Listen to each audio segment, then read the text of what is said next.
જે રીતે ડીવાયસપી સાહેબે 2 દી પહેલા મીડિયાના માધ્યમથી મોરબીની જનતાને અપીલ કરેલી હતી કે જે લોકો પીડિત હોય અને ગુંડાઓ, લુખાઓ, વ્યાજખોરો હેરાન કરતા હોય અને કોઈની ફરિયાદો લેવાની ન હોય, કોઈના ડરના કારણે, કોઈ બીજા વિષયોના કારણે, એવા લોકો આવીને અમને મળી શકે છે.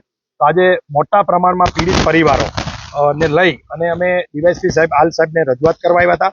આલ સાહેબે ખૂબ સારી રીતે બધાની રજૂઆત સાંભળી છે અને ખૂબ પોઝિટિવ રીતે અમને જવાબ આપ્યો છે કે જે પણ ફરિયાદો બાકી કરવાની છે એ ફરિયાદો પણ લઈ લેવામાં આવશે અને જેટલા પણ પીડિત પરિવારો છે એને ન્યાય આપવામાં આવશે. આજે વ્યાજખોરીમાં ઘણા લોકોની કાર પચાવી લીધી હતી, ઘણાના પ્લોટ પચાવી લીધા છે, ખેતરો પચાવી લીધા છે, એ રજૂઆત થઈ છે. એક એવી ટોળકી છે કે જે વેપારીઓ સાથે ફ્રોડ કરી રહી છે, તો એ પણ રજૂઆત થઈ છે. 1-2 આત્મહત્યાના બનાવો છે, જે યુવાનોએ આત્મહત્યા કરી હતી એના પરિવારોને ન્યાય મળે એની વાત થઈ છે.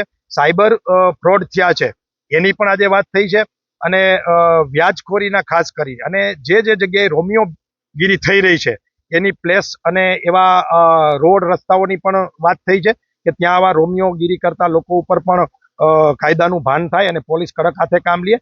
અલ્ટિમેટલી બધા જ વિષયોની ચર્ચા જે સમાજને નડતા છે, એ પછી લુખાગીરી હોય, દાદાગીરી હોય, કબજાખોરી હોય કે પછી હની ટ્રેપરો હોય, આ પ્રકારના જે તત્વો છે એની સામે મોરબી જિલ્લામાં અને મોરબી શહેરમાં તંત્ર તાકાતથી કામ કરે એવી અમે રજૂઆત કરી છે ને મને વિશ્વાસ છે કે અધિકારી તરીકે આલ સાહેબ આવા તત્વોને કાયદાનું ભાન કરાવશે અને એમના જ શબ્દમાં કહીએ તો કાયદામાં રહેશો તો ફાયદામાં રહેશો એ વાતને સાચા અર્થમાં પોલીસ સાર્થક કરે.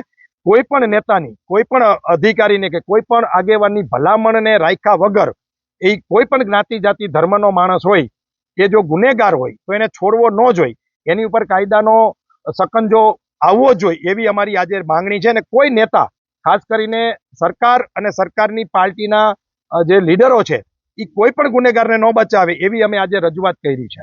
અત્યારે લગભગ 7 થી 8 લોકો આવ્યા હતા અમારી સાથે અને બાકીના જે લોકો આવી નથી શક્યા એને આલ સાહેબે એવું કીધું છે, ડીવાયસપી સાહેબે, કે પર્સનલી ગમે ત્યારે સમય લઈને મોકલજો, તમામને ન્યાય મળશે અને અમે ન્યાય માટે જ અહીંયા બેઠા છે. અને અમને પણ વિશ્વાસ છે મોરબી એસપી સાહેબ ઉપર અને ડીવાયસપી આલ સાહેબ ઉપર કે અમને ન્યાય અપાવશે. અલગ અલગ છે કે કબજાખોરી છે, કોઈ વ્યાજમાં છે, કોઈ આત્મહત્યામાં ન્યાય નથી મળ્યો, કોઈ આ ટોળકી બનાવીને જે ફ્રોડ કરી રહી છે વેપારી સાથે, આ પ્રકારની છેડતીની વાત છે, આ પ્રકારના જે બાબતો છે. એક સોદાખત જમીનનું કરોડો રૂપિયાની કરાવી લીધું છે અને હજી સુધી પોલીસે એફઆઈઆર નથી લીધી. આ પ્રકારની રજૂઆતો અમે કરેલી છે.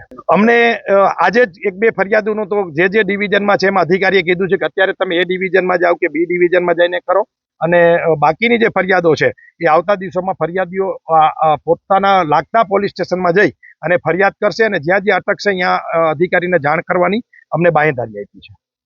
મનસુખભાઈ લાલજીભાઈ મારું નામ છે, ખોરાડા મારું ગામ છે. મેં માજી હાટું 2.5 લાખ રૂપિયા લીધા હતા. અક્ષયભાઈ મને લેવડાવ્યા હતા કિશોરભાઈ ચાવડા પાસેથી. એ 1 વર્ષ પહેલાં લીધા હતા મેં માજીની સારવાર હાટું થઈને. હવે એ પૈસા મેં પરત એને દઈ દીધા પાછા. તો એ લોકો એમ કહે સોદાખત મારી પાસે કરાવી લીધું એને. એ લોકો જમીન મને પાછી પરત આપતા નથી. મેં એ હાટું થઈને ગાયકને અરજી કરી. અરજી મારી કોઈ સ્વીકારી નહીં સાહેબે. પછી આ કને આ સાહેબ આગળ આવ્યા. એ સાહેબે એમ કીધું કાંઈ વાંધો નહીં, તમારી અરજી સ્વીકારી નથી ને તો અમે એ અરજી તમારી સ્વીકારી લઈશું, પાછી તમને હું ફોન કરી એટલે આવી જઈજો, તમારું કાયદેસર કાર્યવાહી કરશું. 11 લાખની કિંમતની છે જમીન. 11 કરોડ. કેટલા રૂપિયા લીધા? 2.5 લાખ રૂપિયા મેં લીધા હતા માજીની સારવાર હાટું થઈ. જમીન એને 11 લાખમાં જ લખાવી. 11 કરોડ માંગ. મારી જમીન પાછી આવી જાય.